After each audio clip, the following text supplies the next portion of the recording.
St. Petersburg, Florida, home to so many of life's luxuries, it's the perfect place to relax any weekend but this one. After a 5-year break, St. Pete welcomes back the Trans Am Series. The big V8s and the warm weather usually equals hot tempers. And this 1.8-mile street circuit will show no mercy.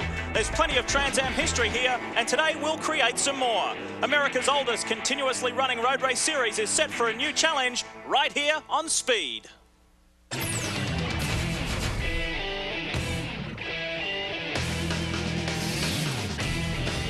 It's round one of the 2003 Trans Am Series for the BF Goodrich Tyres Cup here on the beautiful shores of Tampa Bay in downtown St. Petersburg. Trans Am racing is nothing new here. There's been 8 races on the streets of St. Pete in the past, but a different track this time is the challenge. And Calvin Fish, the saying, something old, something new, seems to flow over into the driver ranks as well. Certainly does, Lee Diffie, on the pole position, a brand new silver Jag.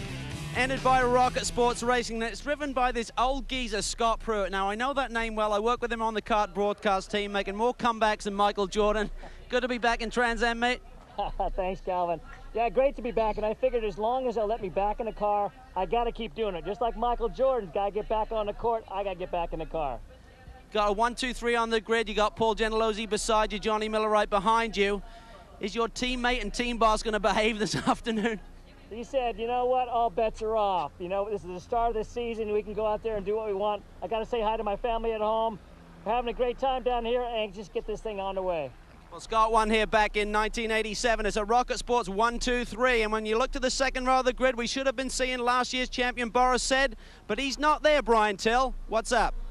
Well, Calvin, you know, Trans Am racing is full of ups and downs. The guy that had all the ups last year was Boris, 8 wins in the series championship. And one of the things he's not used to seeing behind him on the grid, it's a big empty spot. Had a problem in qualifying. Boris, what are you doing way back here, man? You're supposed to be up front. Yeah, I guess I got to overcome some adversity today, but you know, it's a bad way to start the year with all the good people from Menards. There's 25,000 employees there, and it's a great company, great store for personal and professional service. You need to go to a Menards. If you need anything for your house, they got it. But unfortunately, we had a little tech violation. We had a broken mount in the front splitter, and just the left corner was a 1/4 inch low, so they sent us to the back. But it's a great track. The people of St. Pete did an unbelievable job here. So for Mike and Sandy Davis and everyone at Menards, we're just going to charge hard. Well, if anybody knows how to charge hard, it's this man. But Calvin, you're standing by with a guy that knows how to charge hard. And talk about penalties, I believe he collected the very first one of the season up there. Well, that's very appropriate, Scott. He got on for speeding in pit lane. But Paul Gentilozzi, you got that young pup beside you. Scott Pruitt, you going to give him a lesson this afternoon? Well, you know, he never forgets that these old guys are fast. My whole life, I've been learning from Scott Pruitt. Today, he's going to learn something from me. All right, mate, best of luck. It should be fireworks out there, Lee Diffie. That's what we're expecting. Thanks very much, Calvin. And there is a very busy man, Paul Gentilozzi. Hello, everyone. I'm Lee Diffie, joined by Bill Adam, and this is the beautiful St. Petersburg area. What a day we have, Bill, and what a championship ahead. With any new racing season, always so much to talk about. Let's get straight to it. Paul Gentilozzi, the new owner, so to speak, of Trans Am. We'll talk about that later, but he's introduced Scott Pruitt back to the fold. What's Pruitt going to bring to this championship? Well, I like what Pruitt brings, because what any driver wants, what any team wants, is to compete against the very best. You never know how good you are, but suddenly we face Pruitt, who is blindingly fast, so he is going to elevate the program. If anybody beats them, they know they're good. Another thing added to the championship this year, and in the name of drama. Now, you'll see this unfold at around about in between 70 and 90% race distance. It's a mandatory competition yellow. From a former driver's point of view, now on the TV side of view, what do you think about that? Well, this is really a new one, and I think it's going to go two ways. That if you're leading the race and a yellow comes out, oh man, you're going to hate it because it closes everybody up. But suppose you're a good runner who has had the misfortune of being spun out by somebody else or whatever reason, a flat. Suddenly, then you've got a chance to catch back up. And from an entertainment standpoint, this could be the best thing to ever happen, because you've got a final lap shootout, no holds barred. So wonderful. Paul Gentilozzi has said that from his memory and talking to all of his team and his peers, the best Trans Am races are always the ones, the finishes, the exciting finishes have been the ones with a late yellow. That's the reason for the introduction of that. We'll look forward to that. Now something special. Evel Knievel is saying those very important words. Gentlemen, start your engines.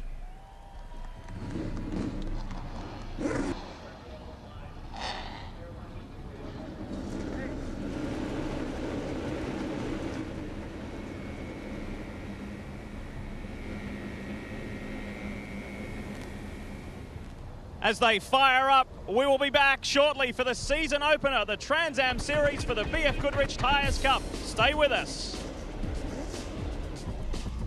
Thank you.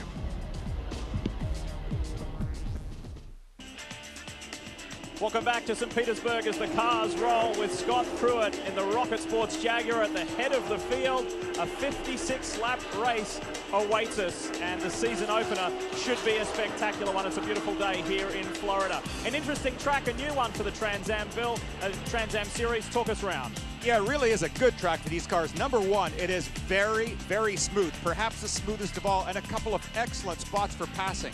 Down there, going into turn one, a very good spot. They're going to be all the way down from 150 miles per hour down to a 50-mile-an-hour zone at turn one. And also, you see there's a number of straights between 3 and 4, back up to 135, down to 45, and so on. So a lot of areas really, really excellent for passing. It's an exciting track, a new track, the 1.8 miles. It did catch young Jorge Diaz Jr. out earlier in the weekend. Take a look at this. Tell us what went wrong. Well, simply, he was trying very hard in one of the sessions and got the back end just a little bit out of line. Tried to save it, but that's the bad thing of a street course. You don't get a chance to slide wide because there's always a tire wall, and behind the tire wall, concrete waiting to bite you. The season opener is always at a very important round, and it's crucial to start up front. Let's have a look at how they will line up. Scott Pruitt, his 22nd Trans Am career pole position. He starts alongside his new boss. Back to row 2, it is Johnny Miller and Stu Hayner, the best of the Corvettes. Yeah, I think Johnny Miller really has done a fine job there. Now, you look back further, Tommy Dreese, another one of the Jaguar drivers with Rocket Sports Racing, and Mike Lewis in another Jag. We got a whole bunch of those XJRs here today. Jorge Diaz there starting on row 4. Back to row 5, it is Balcom and Randy Ruhlman, who has gone to De Haag Motorsports this year. We'll talk more about that. There's been plenty of changes. Bob Ruman and John Chevy Levy. Greg Pickett. Hopefully we'll see Greg complete a full season this year. Only did a couple of races in 2003. Burton. Then we go back to Bentley and Simon Gregg starting from row 8. On row 9, Bobby Sack unfortunately had a broken axle during qualifying. That put paid to his efforts. And then we have the 2 ACS Ford Mustangs. They are going to be charging from the back. Paul Menard and Boris said, and speaking of young Paul Menard, he is carrying one of our onboard cameras. Some beautiful pictures, Bill. I think this is going to give us a lot of shots today because Paul is going to have the benefit of kind of running through the pack with 2 other very fast drivers, those being Boris and young Bobby Sack. They should be great shots. On board here, Jorge Diaz's Jaguar. Now this is up. He's about the middle of the pack, so this will give us an interesting idea of what it's like in the first lap bedlam. And then finally, right up near the front of the field, we're going to be on board Stu Hayner's Corvette. Remember last year we saw Stu Hayner have so many disappointments, just absolute heartbreaks. We know that Stu is very fast and very neat on these type of courses.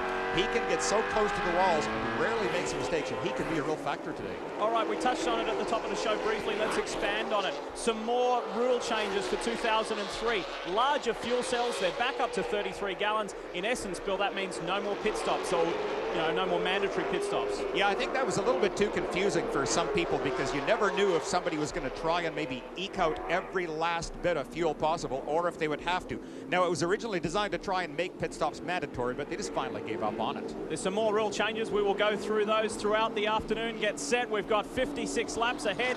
This is the season opener for the Trans Am Series for the BF Goodrich Tyres Cup, and Scott Pruitt is starting from pole position. He has won here in St. Petersburg before. Can he do it again? Here we go for 2003. It looks like Gentilozzi who has the jump, and he's got the outside line. It will be Scott Pruitt who leads the field in. Look on the inside. Mike Lewis squeezes through on the inside of Tommy Dreese. Mike Lewis really got a great start and tried a very risky move that paid off in huge dividends for him. You see him right there running that orange and black Jaguar, the 4th car picture right there going through the picture. He got a tremendous start. Mike Lewis, another one, much in the same vein as Stu Hayner. He is very smooth in the car. He can make his car live a long time without damaging tires or transmissions. On board with Jorge Diaz Jr., and he puts Randy Ruhlman wide. Contact already. So the young rookie is not being pushed around by the more experienced drivers. Now Ruhlman gets through. Ruhlman fights right back. That was really nice. Now, Jorge Diaz did have a couple of problems. You saw earlier, we showed the replay during one of the qualifying sessions, hit the wall. Even this morning in the warm-up, he did spin the car, and his Jaguar has looked loose, like with a lack of grip on every session on this track. 1, 2, and 3. It's the Rocket Sports Jaguars, Scott Pruitt, Paul Gentilozzi, and Johnny Miller. That's exactly how they qualified. But Mike Lewis, the surprise in turn 1, was very forceful. Look at Gentilozzi as they come through the hairpin and complete the first lap. Here we go. He is running nice and hard and strong to Pruitt. Interesting stuff. Oh, there's smoke. That looks like oil coming out the back of that car. Listen. That was Max Lagotte, I think. Maybe it's just fuel. I hope so. I was waiting to see if anybody spun back in the background.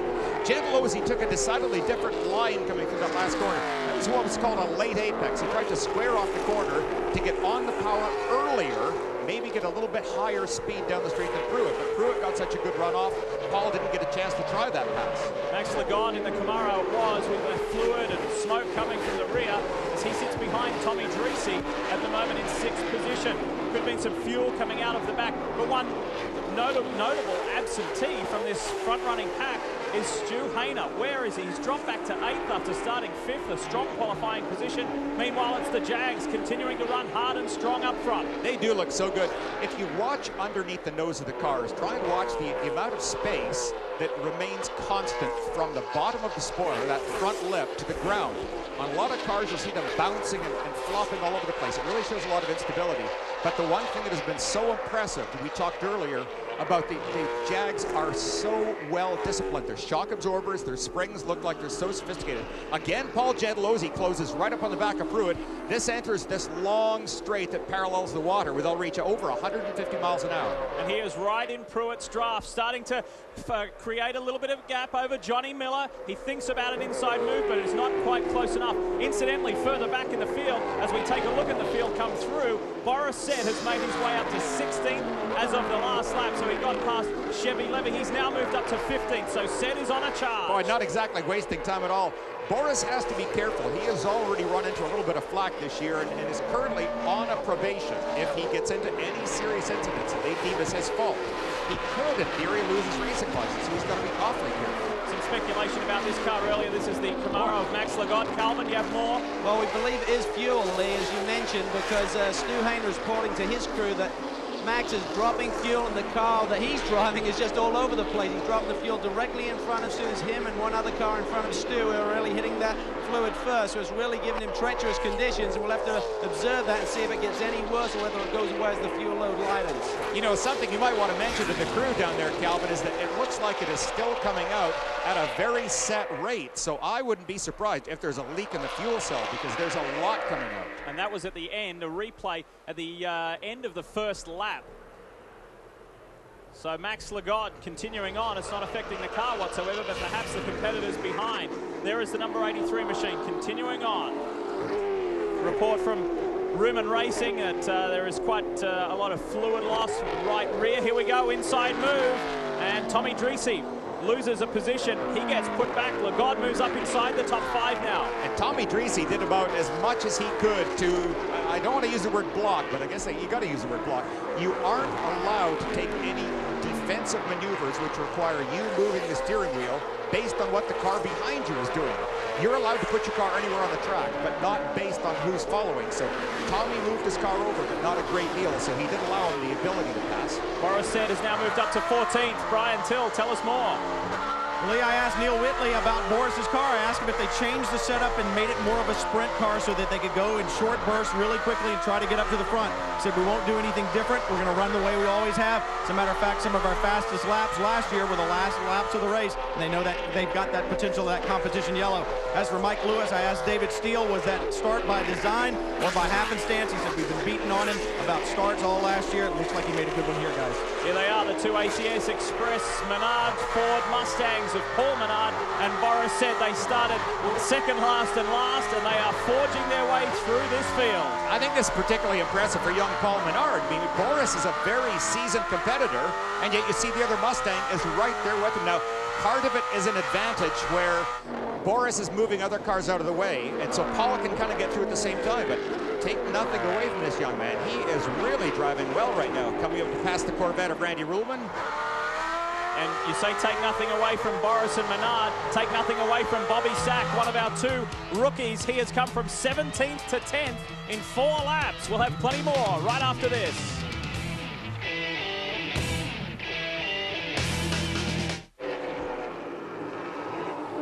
Welcome back to St. Petersburg. You're watching the opening round of the 2003 Trans Am Series for the BF Goodrich Tires Cup, and you're looking at Scott Pruitt leading Paul Gentilozzi and Johnny Miller, the three Rocket Sports Jaguars, 1, 2, and 3. Then we go back to Mike Lewis. There's quite a gap.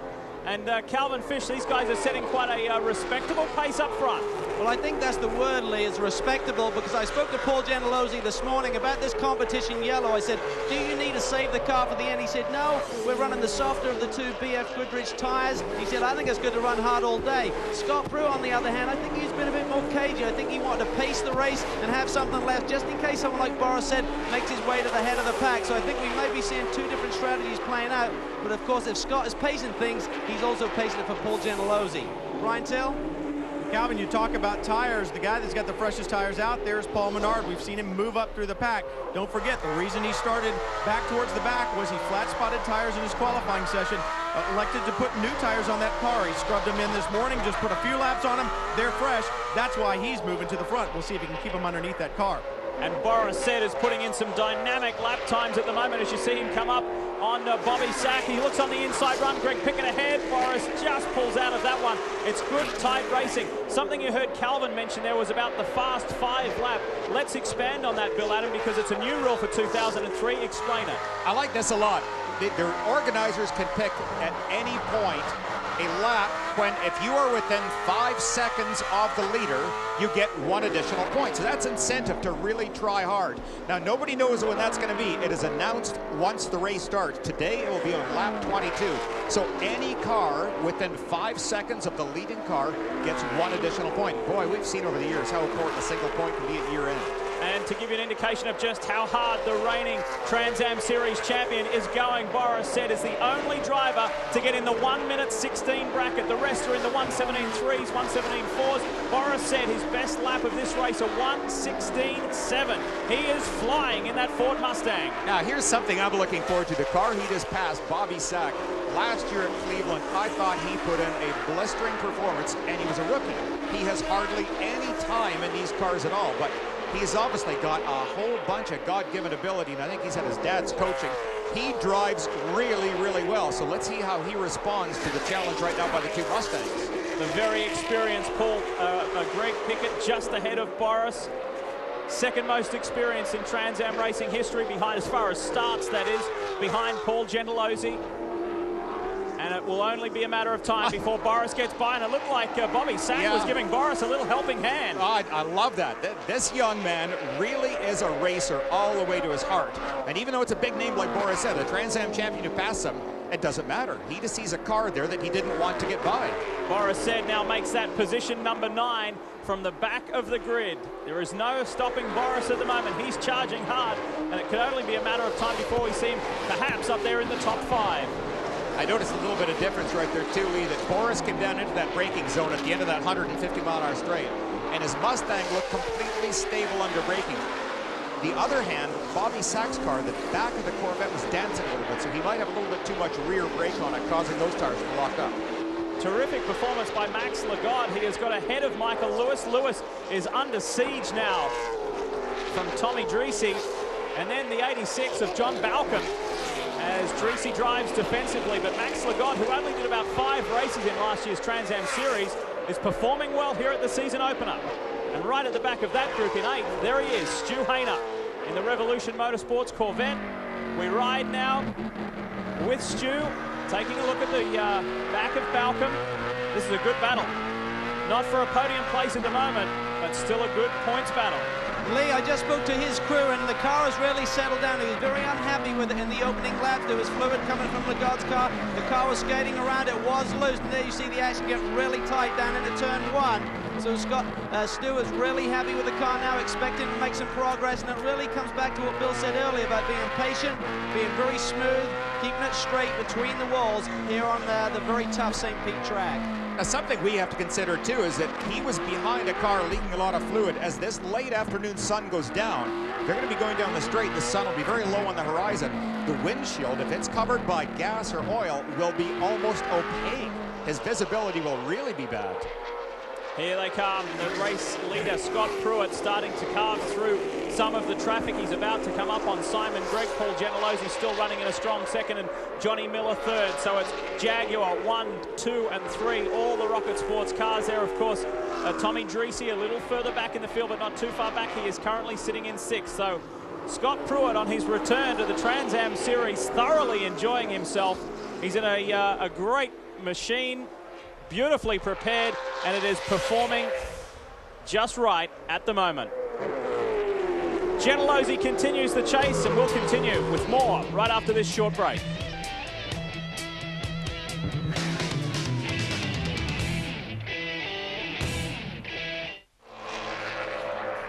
Welcome back to Trans Am Racing here in St. Petersburg, Florida.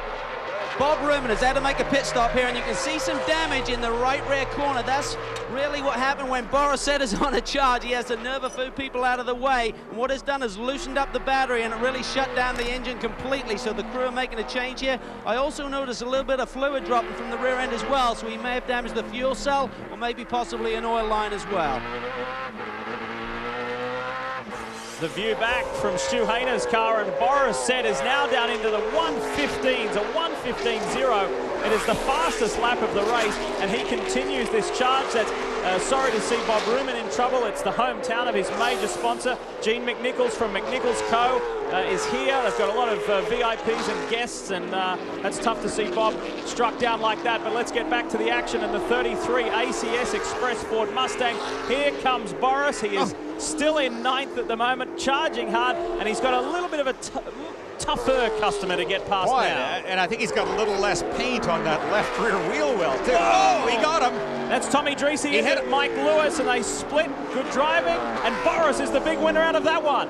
He came through on the inside of Hayner, but he couldn't quite get past Tommy Dreese. Now, there is the potential of penalty here. Anytime you hit a car and knock them out of the way, they can call you in the pits for a consultation and give you a penalty. That, I don't know. I think that was maybe just an incident of racing. It looks like they're both going for the same piece of track, and I think it was kind of incidental contact, but it's possible.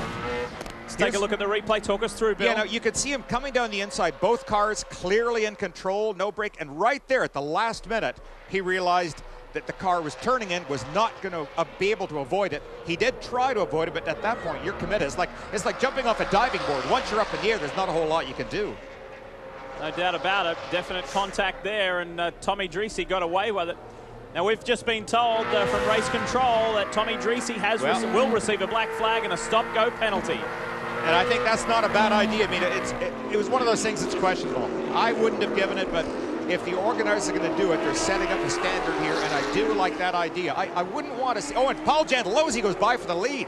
Our first lead change, and the boss is out in front, Paul Gentilozzi, in the Rocket Sports Jaguar. An extremely busy weekend. If you missed the opening round of the Champ Car World Series, of course, Paul Gentilozzi now has a team in the Champ Car World Series with Alex Tagliani. And this is John Balcom. His strong early run looks to be in trouble. Smoke coming from that car. So Gentilozzi's been juggling the Champ Car team and his responsibilities with the Trans Am Series as well. He brings a new definition to the word busy. Well, here's the pass for the lead, coming down into turn 1 under late braking. You see how early Paul turns his Jag into the corner, actually gets up over the curb on the inside, not taking any chances at all of coming into contact with Scott's car.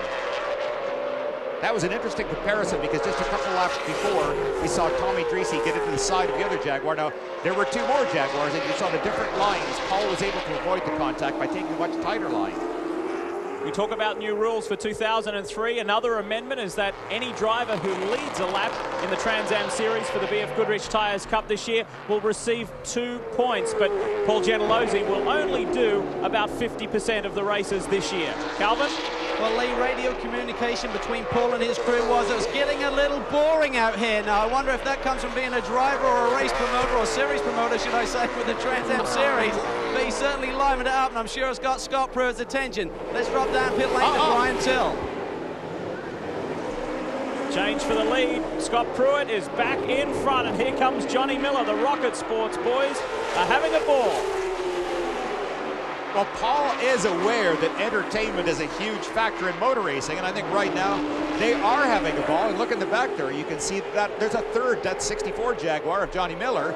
He would love to get up there and grab a couple of points to lead this thing as well. The other advantage of leading is that while you're following, the intakes for cooling your brakes, cooling your motor, cooling oil, everything, are blocked. You're getting a lot of disturbed air, much like an air, I should say, pardon me, like off the sail of a sailboat. You're not getting clean airflow coming in. For Paul, he had followed Scott Pruitt's Jaguar for a number of laps, and it's maybe important for him to get around, reduce the temperatures in his own car. So just those few laps would help. Impressive run from Johnny Miller. Sitting in third at the moment. There's some speculation about whether there's something coming from the rear of Paul Gentilosi's car. But meanwhile, we saw a great run early on from the 83 car of Max Lagat. Brian Till, have you got more on that? Yeah, I'm standing here with Jerry Lagat. Jerry, you guys have to be thrilled. You know, you don't show up to a lot of races, but Max certainly not a rookie, and you got to be tickled about the performance this weekend. Absolutely. We came out here, the car didn't handle well, but we worked at it every session, and we got it up into 7th in qualifying. So we're really happy. Right, and when the guys at home, the guys that are club racers and stuff see this, it's got to make them feel good because they know that they can come and run with these Trans Am guys. Well, I hope so, because we're just club racers that run a few professional races. Yeah, just club racers, but Max certainly knows how to pedal that thing. He's putting the pressure on them right now, guys. Boris said that was a replay of an earlier pass. Boris said did finally get past Tommy Dreese, and Boris has come from last on the grid to 5th. This has been an outstanding drive from Boris said. We go back up front, and it does. There seems to be just some little wisps of smoke or something from Gentilosi's car. Yeah, it's possible. I mean, I can't really tell at this point what it is. Whether it's just a tire rub or that just a future. Well, let's take a look here. Coming onto the straight, you know, right there, that looks more like a tire rub. I think as the body is squatting, it's being compressed, and that body work is actually rubbing on the edge of the race tire. That in itself shouldn't be any sort of a risk at all because it's only a brief rub on the tire. So perhaps it could even be overheating, Bill, because Gentilosi's pulling out of the draft to get some clean, cooler air, perhaps getting into that car. We'll find out more on that situation. It's Scott Pruitt, the former Champ Car star and broadcaster, who leads the way from Gentilosi and Miller.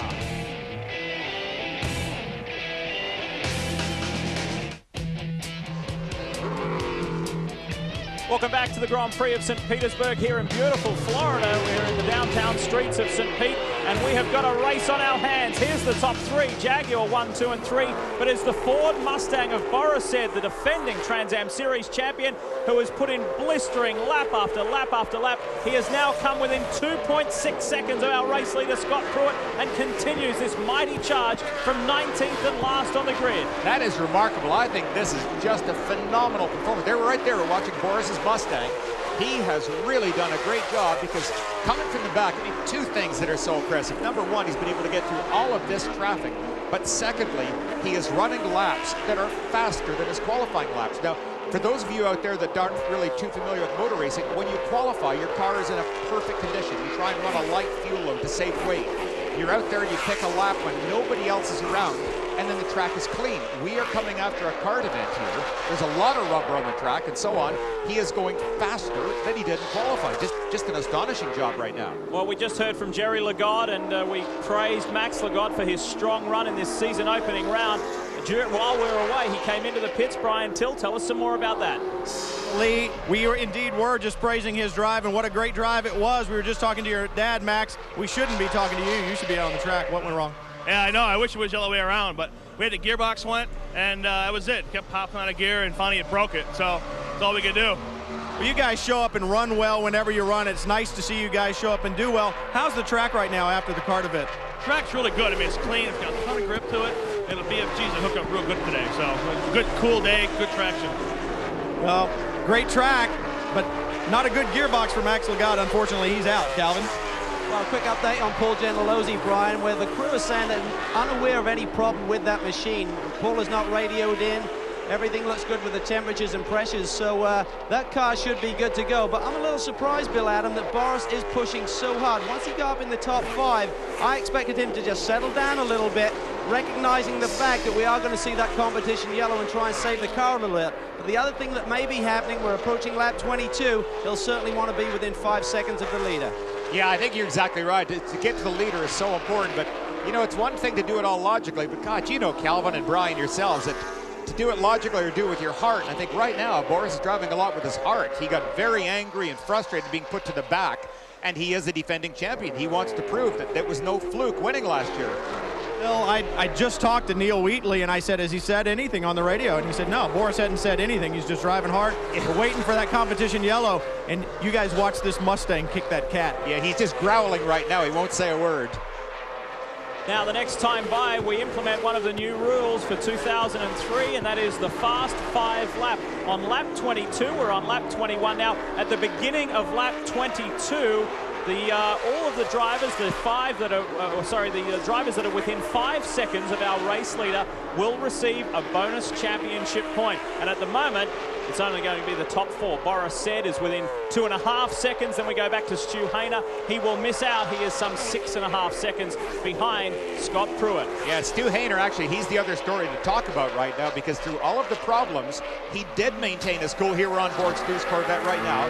He did maintain his cool. He has driven very well, and he right now also is running within 1/10 of a second of Boris's pace. 3 Jaguars lead the way. Then it is the Ford Mustang of Boris Said, and Stu Hayner, here he is in the Revolution Corvette, running in a strong 5th, would like to be up closer to Boris Said, who continually tries to work Johnny Miller in turn 1. Thinks about it on the inside, but then thought twice. That was a good move. I think he just kind of pulled out a line, hoping Johnny Miller would fall for it. Johnny didn't maintain the good deep braking pressure all the way down into the corner on his own line. But that's good. I mean, right now for Boris, he's got to try and play head games to get by these Jaguars. He's working for that final step on the podium, and Scott Pruitt is now starting to step it up. We had Boris Said with the fastest lap of the race. Well, Pruitt is going into new territory now. A 1:14.6. That is blindingly fast. Pruitt is stepping on the gas. That is within 1/10 of a second of Scott Pruitt's pole time as he's going through traffic with a heavy fuel load. So wicked laps right now. This race is good. Look how tight this is. Now, Johnny Miller, what the tendency is at this point is you always want to look in your mirror, see where the other car is, see which side he might try and pass on. But as soon as you fall into that trap, you start losing your concentration on where you want to position your car. It's very good for Johnny to be faced with this. It's a great challenge for him. Look at him go for the defensive line straight away. Johnny Miller looked where Boris was, ducked to the inside, then realized that Said was not close enough. Now Boris is right with the Jaguar of Johnny Miller. That Mustang, the Mustang looks really great under braking. Very stable. You don't see any signs of it skating all over. Keep in mind that Boris Said started last.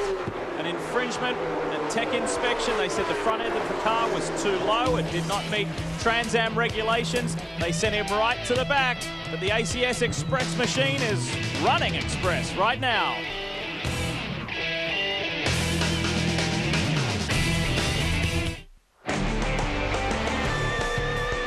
The NASCAR edition of Speed News tonight at 7 p.m. Eastern. Speed News Sunday at 7:30 Eastern. And the hosts are Dave Despain and Ralph Shaheen this weekend. We continue here at St. Petersburg. Let's take a look back at an earlier incident with Greg Pickett. He was running so well. He was up to 6th, running strong in the Jaguar. And it seems, Bill, as though he just ran straight on. Yeah, I mean, this is really a bit of a mystery. It didn't appear there was any sort of a problem. Greg had been putting in some very quick laps. He was running 4 seconds a lap faster. He qualified, and here is a replay right here. Boris Said taking over 3rd place. Boy, did the crowd love that. Wow. They got to their feet, and 3rd replay. This is Mike Lewis coming down hard into turn 1. A lot of smoke coming from the crank machine, the Jaguar there. And there has been plenty of action. Have a look at this. There's a bit of a traffic jam here. Scott Pruitt, Paul Gentilozzi are struggling to get past Greg Pickett. Yeah, you can see Greg is pulling the car. Now that's a class move. He is a very experienced driver, a past Trans Am champion himself in that Cytomax car. Very nice, Greg. And being held up a little bit by Pickett, that will certainly assist Boris Said in his quest to get up there. He's now in 3rd and chasing Gentilozzi and Pruitt very hard. Let's not forget that Boris won the last 5 consecutive races in season 2002. He rounded out the season at VIR in this Ford Mustang. And his first race of a new season, not going too bad at all. From 19th to 3rd. Can he do any better? Here is Bill Bentley. Oh, wow. He's got some problems. The left front of the car. I wonder if he's lost a tire because something has broken that bodywork loose. And he actually drove across the track deliberately, trying to get out of everybody's way so that he could park it down this little escape road. Front end looks like it's sitting awfully low, so I expect that the left front tire. Let's see if we can see. Oh, wow. That's Bobby Sack. Oh, there's been contact there. Maybe slight contact from Bobby, which has unsettled Bill Bentley. It was a little hard to tell from that camera angle, but aggressively went to the left and contacted the wall. And we have had word that the pace car will be coming out. I'm looking at the right rear quarter of Bentley's Camaro to see if there's any signs of contact for Bobby Sack, but well, there he is. So we're going to get a full course caution while they take this car out of the way. The reason they want to do that is because if anybody else suffers a problem and wants to go down that escape road, then they're faced with another car parked there. So potentially it's a pretty serious hazard. First full course caution of the day. Bill Bentley is now out of the car and out of round one of the Trans Am Series for 2003. Stay with us. There's plenty more action from St. Petersburg here on Speed.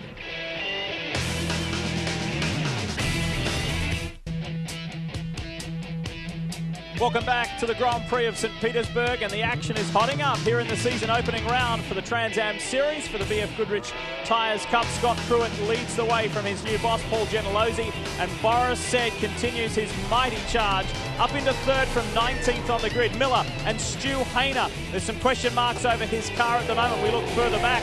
The battle of the rookies. Bobby Sack is winning at the moment. He's up into 7th, and Jorge Diaz Jr. One of the most exciting pieces of news to come out of this weekend is that Jaguar is coming back into Trans Am racing in a whole big way, and it's been such a long time. We welcome him back.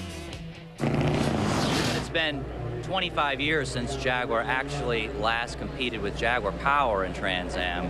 Bob Tullius won in 1978, so we're very excited to come back, and the basis for how we're going to do that is using the 4.2 V8 powertrain, the AJ V8 that we use in our XK8 car as the basis for the development of an racing engine that Paul's going to do for us.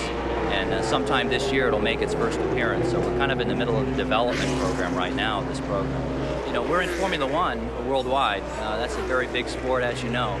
But in North America, Formula One comes once a year, really. And Trans Am is much more accessible, much closer to the production product in terms of body styles, and it's something that our dealers and customers can get behind, and it's all over the U.S. So from a North American perspective, sports car racing is where we think we need to be as well, in addition to Formula One on the world level. And in addition to that new and upcoming engine, they also released the other night some pictures of what the new car will look like, the new color scheme, and it looks terrific. Bill, we get set to go back to green. You drove for Jaguar years ago. You must be very excited about this. I am. You know, I'm always going to have a soft spot in my heart for those cars. I used to race against Bob Tullius in the XJS car, and lucky enough to race them. They're wonderful cars, and boy, they're looking good today, too. Here we go. Our first caution is over and done with, and Boris Said pushes hard at the back there of Paul Gentilozzi. He's in a Rocket Sports sandwich at the moment. He looks on the inside of Paul Gentilozzi. It's Pruitt, Gentilozzi, Jaguar, then Ford Mustang, then another Jaguar of Johnny Miller, then Stu Hayner. Yeah, this is going to be interesting right now. You can see Paul's rear tires were not up to heat. And he's alongside. He's going to make a pass right here. Got him. Forceful stuff from Boris Said, and Gentilozzi tries to respond. Boy, you see that's it. Oh, and they're right there. Boris all sideways, lots of horsepower. These cars definitely do not have traction control nowadays. Again, he's sideways, and Gentilozzi repasses. What a comeback from Paul Gentilozzi. They are just going blow for blow. This is a true street fight. Gentilozzi versus Said, and here comes Johnny Miller. He's playing the team game now, and Stu Hayner, he feels he's in with a shot as well. Hayner on the inside of Johnny Miller. Great stuff. Hayner, a beautiful pass. Look at Miller getting sideways off the corner. None of these fellas have their tires up to temperature. They are all just sliding around here like sprint cars. This is brilliant racing. This is what Trans Am is all about. Scott Pruitt, Paul Gentilozzi, then Boris Said up into third. Great drive from this young guy, the 22-year-old Paul Menard. He is sitting at the moment up in the top 10, well and truly in the top 10 in 6th. It's been a good, strong drive from the back of the grid from him as well. Well, one of the goals when Paul Gentilozzi, here we go now, coming down the inside, late braking maneuver, he's got it. Tommy Dreesy, nice stuff. Gets through on the inside of Balcom. On board the Menard Mustang, just off the corner here. You can actually listen to the throttle.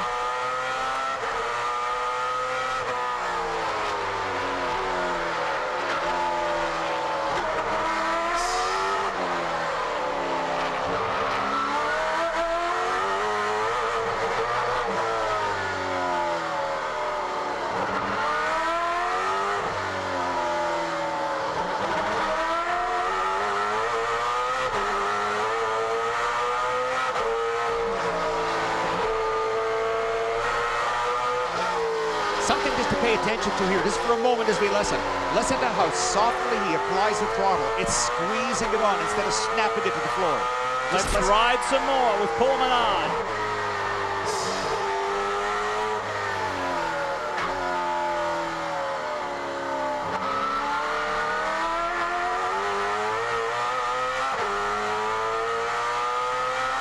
And look at the sun.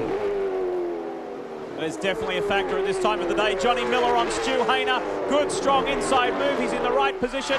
And Stu Hayner responds. This is good side-by-side driving. How close do you like it? Johnny Miller gets there. Now Paul Menard tries to round up Stu Hayner as well. Brian Till, this is exciting stuff. The Menard camp must be overwhelmed. You think it's exciting for us. The guy that's really looking with a lot of interest is John Menard. John, we've seen you in a lot of pit lanes around the country, but never as nervous as this. This has got to be exciting. Well, when you're a dad, it's twice as bad, you know, but this is an exciting race. The fans are going to get their money's worth today. This is good stuff. We've seen Paul in different types of cars, but it doesn't seem to get much more exciting than this. He's got to like this Trans Am competition. Yeah, he loves Trans Am. This is the most exciting racing he does, and it's the most exciting to watch. I'm just beside myself watching it, so it's great. It's great racing, guys. You heard it from the man himself. Paul's dad, John Menard, excited to see his son doing so well. There's Paul Gentilosi's wife, Debbie. She's loving it at the moment. Gentilosi, incidentally, has never finished better than third at St. Pete. Can he do better than that today? We'll find out after this.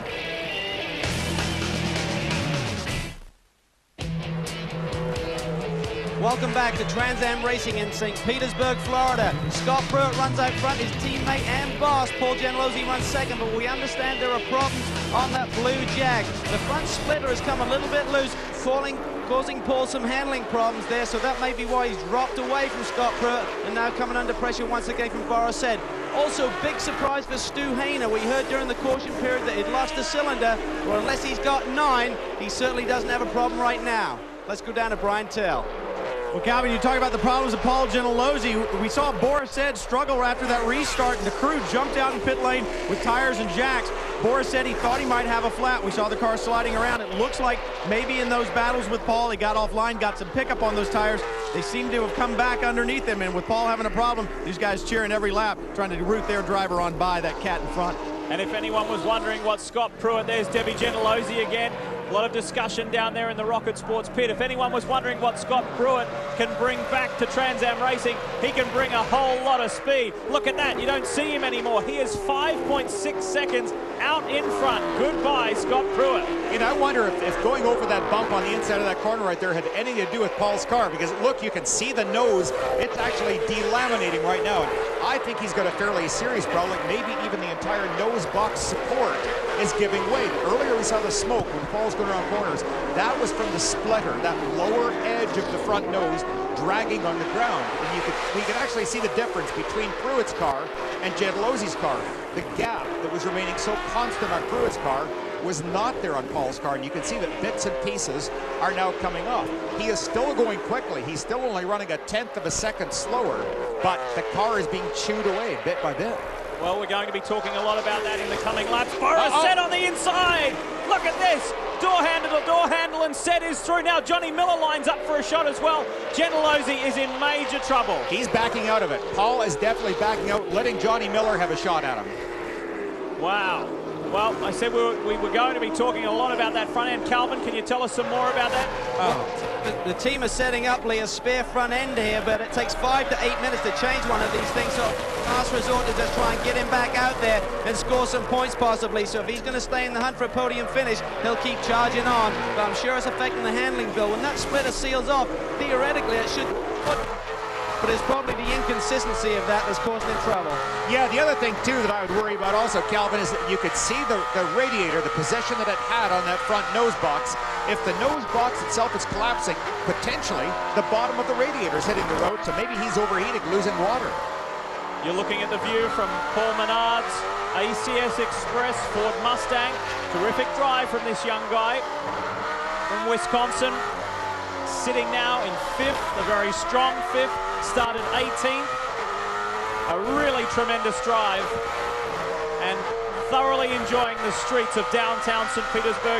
In fact, all 19 drivers have this weekend, Bill, as Menard makes an inside move on Gentilozzi. Yeah. Paul just moves over and lets him run by. Paul is being the total gentleman at this point. Now, he has only said that he's going to run about half of the series. He wants to run, even though he's taken over control, he's taken over the reins of the series. He loves this racing so much that he wants to get back out and play in the race cars. And I don't blame him. I certainly agree with what he's doing. Right now, he realizes that he's just in everybody's way, and since he's not going to be a championship contender, he doesn't want to spoil anybody else's, so hats off to Paul for that. Back up front, here's Scott Pruitt, and he is enjoying a 5.7-second lead. It was out to as much as 6 seconds. Boris said took a few tenths of a second out of Scott's lead. We'll see just how much of a fight this is. Will we see this competition yellow? We're getting close to that zone. 70 to 90% of race distance. We could see it today for the first time.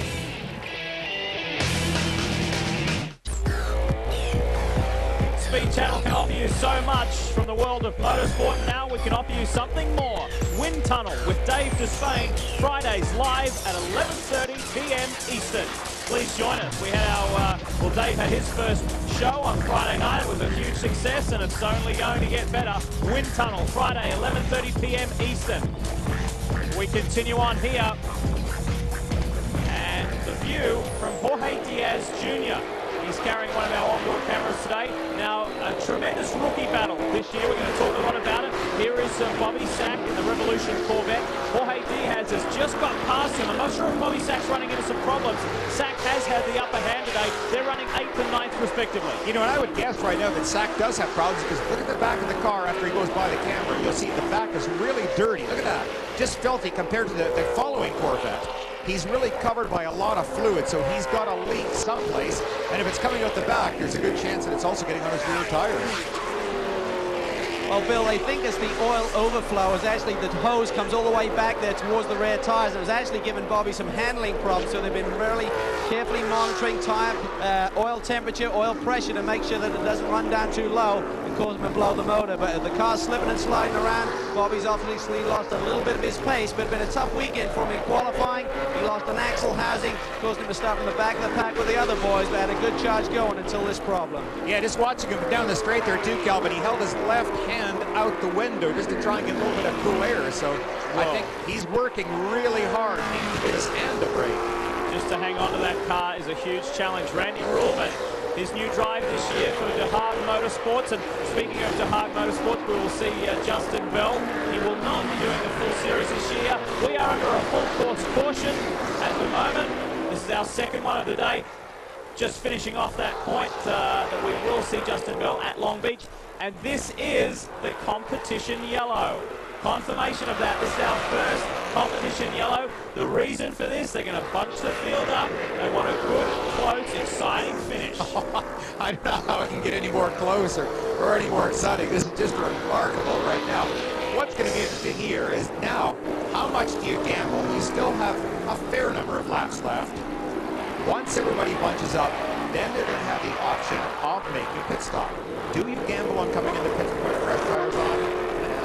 I don't think I would. I think I would stay out there, because once you fall back, well, you may not have the same luxury or the same ability to charge through the pack what Boris did. So I don't know. I don't think you're going to see anybody stop.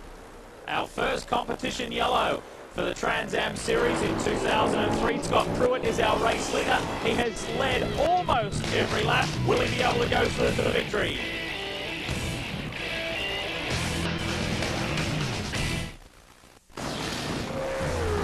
Paul Gentilozzi, one of the most colourful characters in Trans Am, and 3 times a Trans Am champion. Of course, he won his first one in '98 in a Corvette, '99 in a Mustang Cobra, and of course 2001 in the Jaguar. He has had an extremely successful run. He is the most experienced as far as starts, and now he takes that experience to a whole new level. Paul Gentilozzi tells us more. Now, I know there's a lot of confusion. Nobody really buys Trans Am. What you buy is the right to operate it and market it.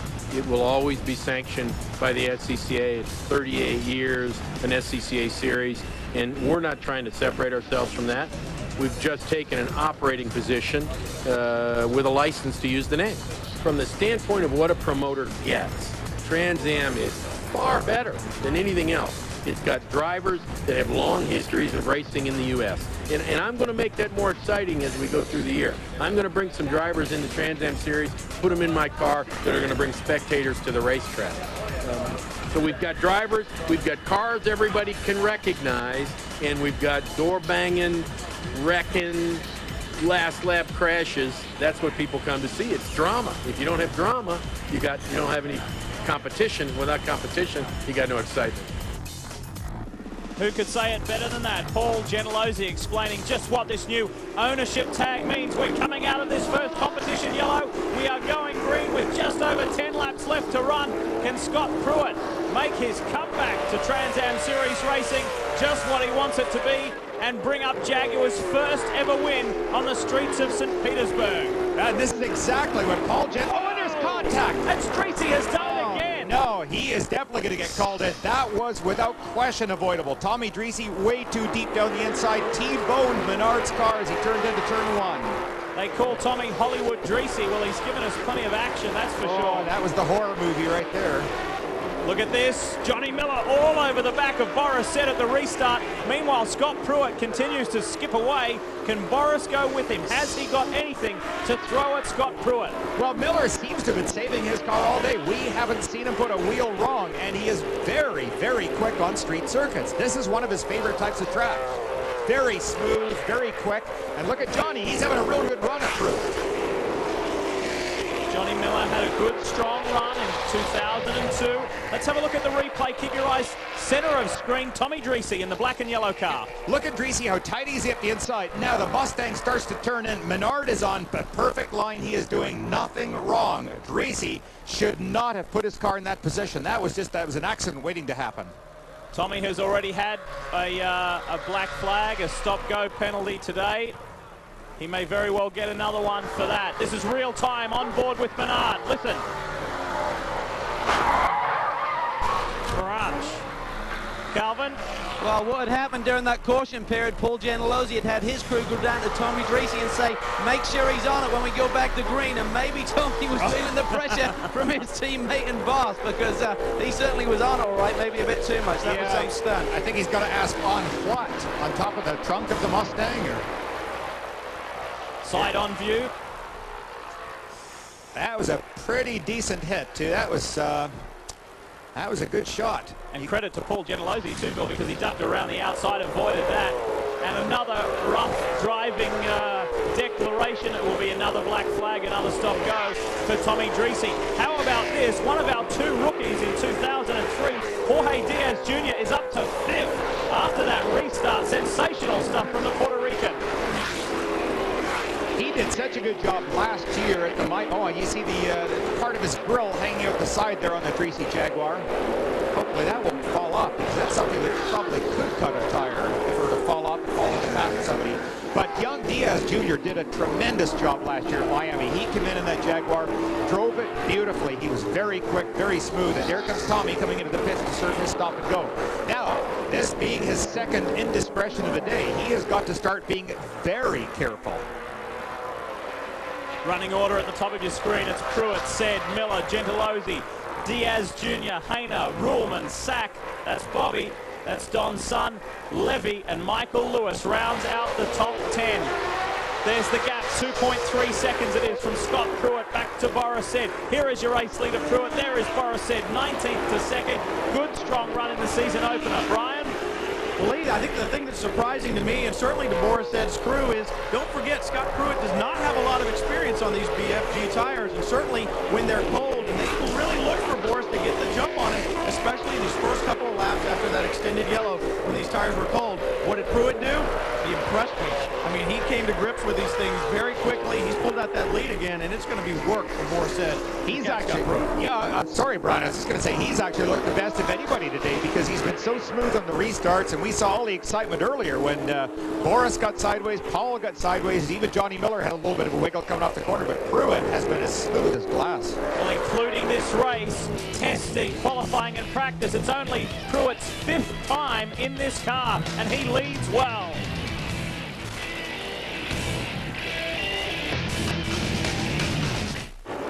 Welcome back to the Grand Prix of St. Petersburg. Round 1 for 2003 for the Trans Am Series for the BF Goodrich Tires Cup. Borisset continues in second. Ahead of Johnny Miller, continues to chase Scott Pruitt. But there is a substantial gap of at least 2 seconds between those guys. Further back, Jorge Diaz Jr., the young Puerto Rican. He is now chasing Stu Hayner, someone with a truckload of experience. And that will be a tough task to try and get past Stu. That's amazing. Right now, they're in the Corvette sandwich because those are team cars. The car immediately ahead of Diaz Jr. and the car behind is Bobby Sachs. So that's Corvette sandwich right there. You know what's going to be fun? Later on this year, of course, we finish up the season in Puerto Rico. That Jorge Diaz's dad is putting the race on. Yeah. Do you think this kid will be a hero when they goes down there? Wow. Randy Ruhlman is down here. He made a pit stop, and we talk about strategy. Jim Durhag likes to cut it close to the wire. He actually ran him out of gas, they believe. Either that or the fuel pickup is not working. They've had to dump some fuel in here, so maybe they just didn't have the right fuel mileage numbers for the race today. Either way, cost Randy Ruhlman dearly in his first appearance with Durhag Motorsports. Pit lane looks like a parking lot. The attrition rate has been reasonably high. Simon Gregg, Balcom, Bentley, Lagarde, Ruhlman.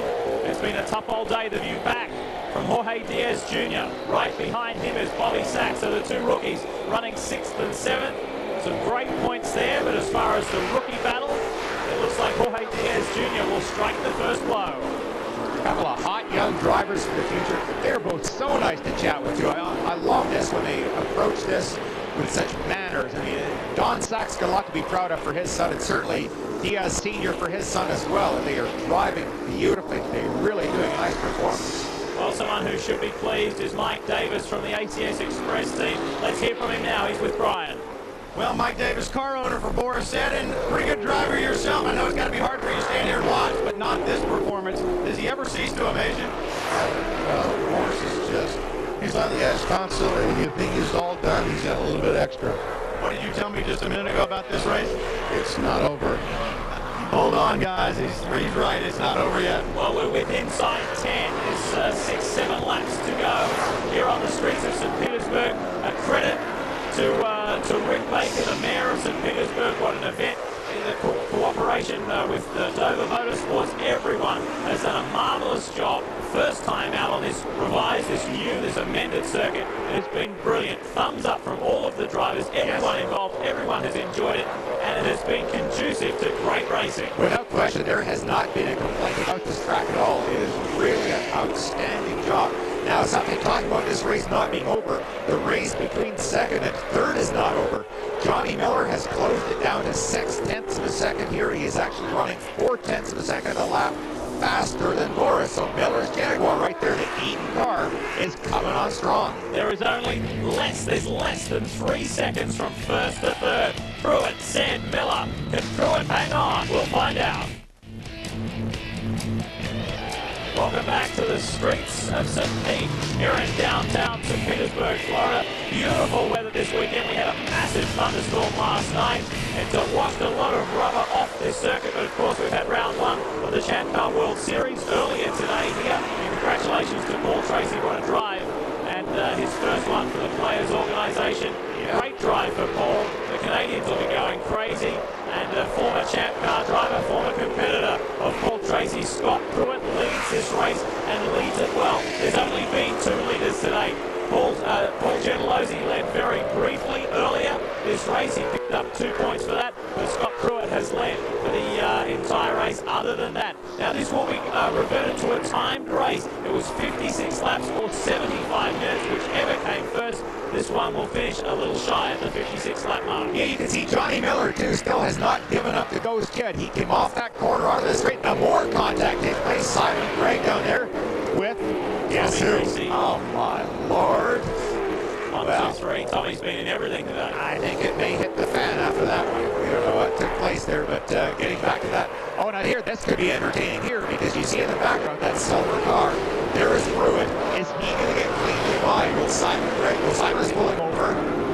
All right, he pulled over, so he's cleanly by one. Now there's another Jaguar he's going to try to go by. And Boris said needs to get by. He does that as well. So this is how Boris said in his chase for Scott Pruitt. But now Seth needs to get past Pruitt's teammate Tommy Dreesy. Blue flagging by the track workers so critical on a track like this because frequently when you come up to the concrete canyons, you can't see around corners, so you have to be pinned on these flaggers. They do a terrific job.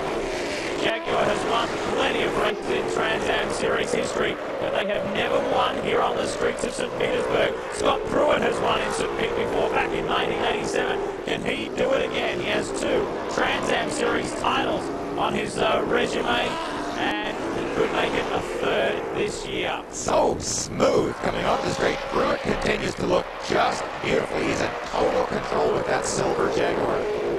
3 minutes remaining as Johnny Miller makes an inside move on the lap. Tommy Dreesy, it's been a very eventful day for the Californians today, that's for sure. Boris was able to pull out a little bit of a lead over Johnny Miller. Now it's up to about a 1.6 second lead with a lap to go, so he's picked up almost a full second. And Johnny's really motivated for this 2003 season. We haven't spoken much about Johnny today, but he trained hard over the winter. He's dropped a few pounds in weight. Looks good, looks fit, and he is ready to go. And he's going to start his 2003 campaign so long as everything goes fine for the next 2 odd minutes. He will start his 2003 campaign with a podium. You know what? The car may not be as distinctive, but I like this Jaguar without that big mouthful of teeth across the front.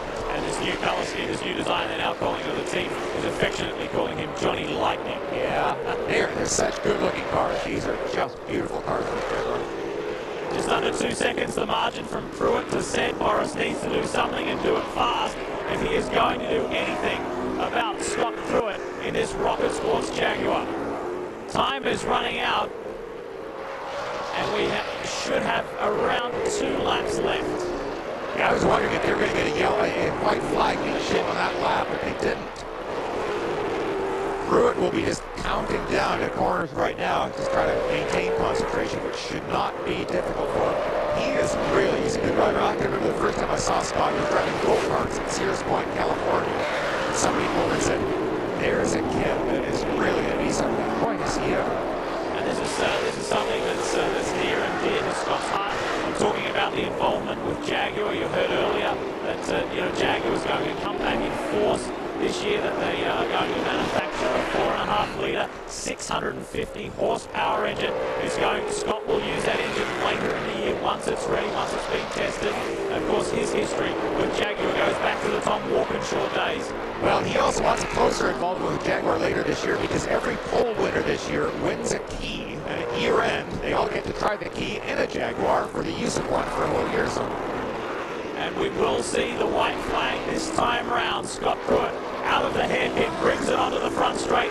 He is just 1 lap from home in the season opener.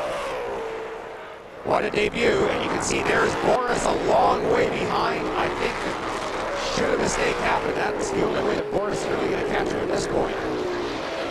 What a drive for Boris, though.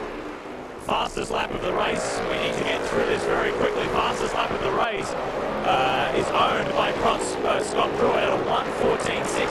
Now there's been an introduction of something courtesy of Flowmaster, who is the official exhaust of the Trans Am Series in 2003. Welcome them back. They're offering $2,000 under the scheme of the American Thunder Challenge. So $2,000 for the pole sitter, the race winner, the fastest lap set, and the most laps led. Guess who it's going to be? Scott Pruitt has come back with force. What a debut. So he has picked up plenty of points. He's going to pick up a little bit of bonus cash this weekend as well. He is almost home. I think Paul Ginlow's did a very good job at choosing Scott to drive this car. It's going to be entertaining as Paul had said later on this year he's going to put a variety of stars in this car. So this, too, is great entertainment value for the Trans Am Series. 2 Champ Car race victories, 2 Trans Am Series titles. Scott Pruitt is back, and he's back in style. Pruitt wins at St. Petersburg, and the Rocket Sports team, overjoyed, will be back after this to wrap things up. Well, welcome back to St. Petersburg, where Scott Pruitt, what a triumphant return, and he's getting out of the car. He hadn't done this in a while. And Scott, you know, Calvin Fish called you an old man at the beginning of this race, and you know, when your partner Tommy Kendall came back last year in Long Beach, and he got beaten by a girl, but you put it on everybody today, buddy. Let me tell you, the game we saw, we tore it up today. It was great. The Jaguar ran terrific. Didn't miss anything all day long. Boris did a super job. I could see him back there. I was trying to pace him, but at the same time running really hard. So it was a lot of fun. I got to say a lot to the guys. They did a terrific job. I mean, coming back, I said I was a rusty nail on Friday. Well, maybe it shines off just a little bit. And your crew kept telling you saw that blue and orange in your rearview mirror. That's right. Boris was coming. I saw him back there. I was trying to see where he was at. And then coming off the yellows, I was actually kind of out of control because I wasn't sure. I'd been so long since I've been in these cars coming off yellows, I wasn't exactly sure what to do. So at first yellow, I damn near lost it in the back. Collected it. For the next one, we were ready to roll. Well, I think the rust is off now. Fastest race lap, the win. Pole, what a job. And Calvin, you got somebody who put in a pretty impressive performance here today too, buddy. Unbelievable run here for Boris Said, defending champion. You came from the back of the pack the second, but tell us about some of those dices you had with Paul Gentilozzi there. Oh, it was awesome. On that one restart, I think this Menards Ford Mustang picked up a lot of junk on the rear tires, and I thought I had a flat, but St. Petersburg, this is the best road racing track they've ever built, temporary street circuit. It's just a gas. Crowds were great. All the people at Menards, go shop at Menards. Awesome job, man. Good awesome job. I mean, Scott Pruitt had the fastest car, but we didn't give up. Go shop at Menards. Personal and professional service. Boris Said is back. 11 podiums last year. He starts the season with another one, Lee Diffie. Yeah, awesome effort from him, and well done too to Johnny Miller. But what about the rookie battle, Bill Adam? Jorge Diaz Jr., his best ever Trans Am result, finishing 6th. Yeah, we've got it set up here for a terrific battle all year long. Between he and Bobby Sack, they both drove so well, so mature.